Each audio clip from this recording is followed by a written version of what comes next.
आज इस वीडियो में हम बात करेंगे कि जब कोई भी रेखा मूल बिंदु से लंब हो तो उसके लिए कुछ कंडीशन यहाँ पर बनते हैं, जिसमें पहला कंडीशन है यदि ये मूल बिंदु जो है कि इसको ये हम नाम दे रहे हैं ए बी हो गया, ये ओरिजिन है, इसको मैं एल नाम दे रहा हूँ। यहाँ पर कोई एक पॉइंट था जिससे यहाँ पर परपेंडिकुलर ये था, ये यम था, और इससे इस पे ये लंब था, ये आपका यन था, और यहाँ से इस पे लंब था, ये आर था, और ये पी पॉइंट कोई था जो एक्स वाई था, इस लाइन पे रखा था, और ये कोण अल्फा बना रहा था।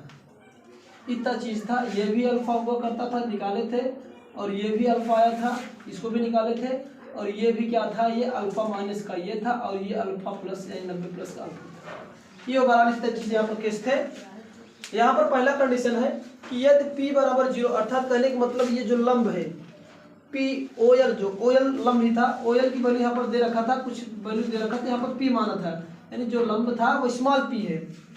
अगर इस पी की वैल्यू अगर 0 हो, कहने का मतलब लंब का मान 0 हो जाए, ये जो लंब रेखा है इसकी वैल्यू 0 हो जाए, 0 हो जाए, यहाँ पर आ जाए, तब रेखा का समीकरण क्या होता है, हम रेखा का समीकरण निकालेंगे p = 0। देखिए, क्योंकि हम रेखा का समीकरण जानते थे, क्या होता था, x cos alpha plus y sin alpha = p।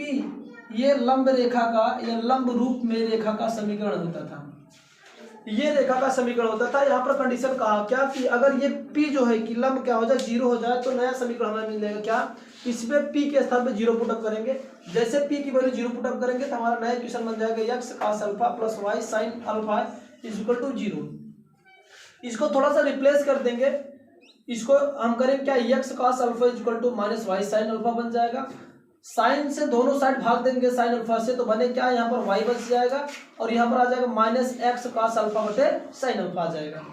हम जानते हैं कि cos अल्फा साइन बराबर होता है cot, तो यहाँ से आ जाएगा y = माइनस का x cot अल्फा। इसको इस तरह से भी अरेंज कर सकते हैं, y = x into minus cot alpha. हम जानते हैं अगर काट को भी tan में रिप्लेस करना है, क्योंकि समीकरण यानी टेंजेंट तभी हमें फाइंड होता है जब y बराबर mx के रूप में फाइंड करें, ये हमें x है ना।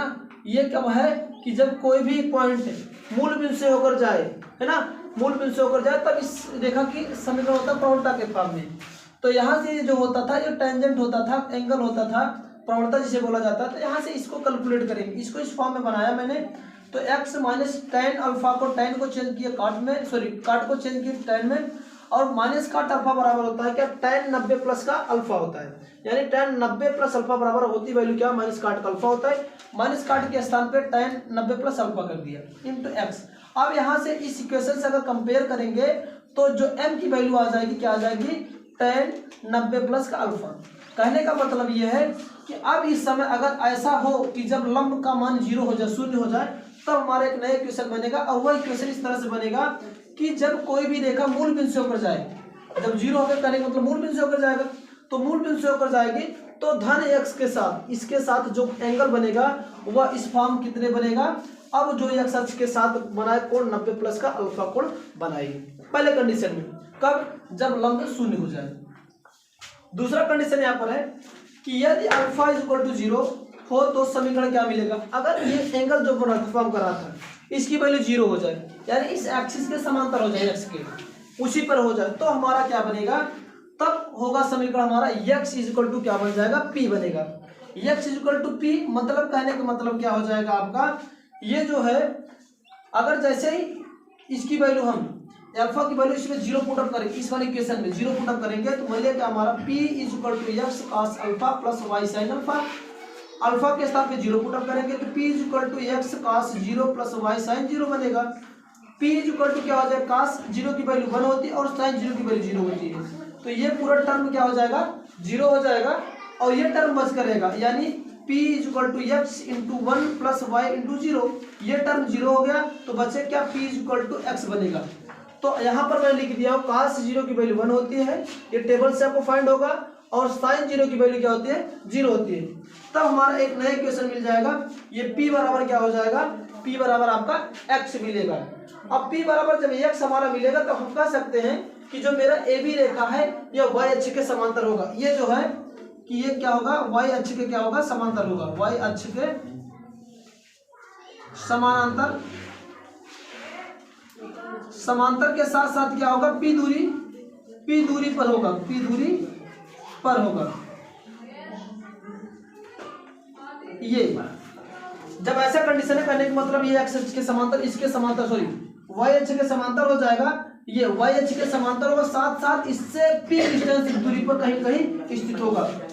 दूसरे कंडीशन में, तीसरा कंडीशन यहाँ पर इसका बनेगा, केस बनेगा कि यदि अल्फा इक्वल टू 90 हो जाए तब रेखा का समीकरण क्या हमारा आएगा, y बराबर p हो जाएगा। जैसे यहाँ पर काश अल्फा के यानी अल्फा के स्थान पे क्या मुझे पुटअप करना, 0 पुटअप करना, सॉरी 90 पुटअप करना है। इस वाले इक्वेशन में हम अल्फा के स्थान पे क्या करते हैं, पुटअप करते हैं 0, सॉरी 90 पुटअप करते हैं। तो हमारा नया इक्वेशन बनेगा p इक्वल टू काश 90 अंश प्लस y साइन 90 अंश। अब हम काश 90 अंश की वैल्यू जानते हैं 0 होता है और साइन 90 की वैल्यू 1 होती है। यहाँ से पुटअप करेंगे तो p equal to x into 0 plus y multiple 1 बन जाएगा। ये तो पूरा टर्म 0 हो जाएगा, बचेगा ये, तो बनेगा हमारा क्या, p इक्वल टू y बनेगा। इसको या तो ऐसे हल करते, y को ऊपर लिख दे, y इक्वल टू p बनेगा। अब जैसे y बराबर p बन गया तो यहाँ पर नया क्वेश्चन हमारा आ गया। अब ये बता रहा है कि जब कोई भी अगर कोई भी हमारा लंब रेखा जो है अगर x अक्ष के साथ 90 अंश का कोण बना रही है, इसके ये पूरा बनेगा फॉर्म, ये वाला ये 90 अंश का जब कोण बनाएगी तब जो होगा वह हमारा तब ये कहलाएगा कि जो x अक्ष के वो समांतर होगा, यानी इसके क्या होगा, समानांतर हो जाएगा तथा उससे कितनी दूरी पर होगा, p दूरी पर कहीं कहीं ऐसे मान लो ये है तो इसके समानांतर ये हो जाएगा और इससे किसने कितनी दूरी पर होगा, यह p दूरी पर होगा। ये पूछ रहा था। और इसी का तीसरा केस जब बनेगा, तीसरा केस बनेगा कि यदि अगर दोनों यानी मूल यानी जिसका लंब दूरी है लंब 0 भी हो जाए और अल्फा जो कोण बना रहा है वो 0 बना ले, यानी x अक्ष के समानांतर हो जाए, तब रेखा का समीकरण क्या हो जाएगा हमारा, x बराबर 0। कहने का मतलब कुछ भी लंब काट भी नहीं रहा और इसके समानांतर हो गए। समांतर होने का मतलब है कि इसके 0 हो गए, इसी रेखा पे यानी x अक्ष पे आ जाएगा, तब हमारा क्वेश्चन बनेगा। दोनों की वैल्यू पुटअप कर दो, यहाँ पर x बराबर 0 पुटअप करेंगे और सॉरी अल्फा बराबर 0 पुटअप करेंगे और p बराबर 0 पुटअप करेंगे इसी वाले इक्वेशन में, तो हमें मिल पाएगा क्या, p equal to x cos alpha plus y sin alpha होता है। p की वैल्यू 0 पुटअप किया, x cos अल्फा की वैल्यू 0 पुटअप किया प्लस y sin अल्फा की वैल्यू 0 पुटअप किया, तो ये इक्वेशन बनेगा। cos 0 की वैल्यू 1 होती है तो 1 में x का मल्टीप्लिकेशन करेंगे ये होगा और इसमें 0 का मल्टीप्लिकेशन कर देंगे क्या आ जाएगा, 0 आ जाएगा। तो x बराबर हमारे क्या आ गया, 0 आ गया। अगर ऐसा केस है तो आप कहेंगे कि जो हमारी AB जो रेखा है वह किस पर आ जाएगी, वह x अक्ष ही हो जाएगी, यानी वो क्या होगा, इसी पे आ जाएगी। तो अब इसको क्या कहते हैं, x अक्ष कहेंगे। वही चीज यहाँ पर लिखा है। तब इस कंडीशन में जब मूल बिंदु से यानी उसकी लंबी की दूरी 0 हो तथा अल्फा जो एंगल बना रहा 0 हो जाए यानी 0 अंश हो जाए, तब जो रेखा हमारा होगा वह क्या हो जाएगा, आपका y अक्ष ही हो जाएगा। क्या हो जाएगा, y अक्ष हो जाएगा। नेक्स्ट और लास्ट को ऑप्शन है इसका केस है, चौथा केस है कि यदि अल्फा बराबर 90 अंश हो, यानी एंगल ये क्या दे रहा, 90 डिग्री दे रखा हो,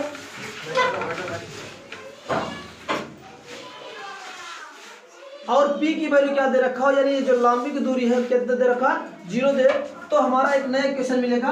ये y बराबर क्या बन जाएगा, 0। इसको भी ऐसे i0 पुटअप कर देना, इस पे मिले क्या हमारा, अल्फा के स्थान पे 90 रखेंगे और p के स्थान पे वैल्यू 0 रखेंगे। अब 90 वाले केस में क्या होता है, ये cos 0 हो जाएगा, यानी सॉरी cos 90 की वैल्यू 0 हो जाएगी, ये बचेगा y 90 sin 90 की वैल्यू 1 होती है, तो y बराबर 0 आ जाएगा। क्या आ जाएगा हमारा, y बराबर 0 आ जाएगा। जब y बराबर 0 आ जाएगा कहने का मतलब इस पे कोई भी डिस्टेंस इंटरसेक्ट नहीं कर रहा है इस वाले y पे, तो कहने का मतलब ये ओरिजिन पे आ जाएगा। तब यहाँ पर केस ये बन जाएगा कि ये जो हमारी अभी रेखा हो जाएगी वो x पर आ जाएगी, किस पे आ जाएगी, x पे आ जाएगी।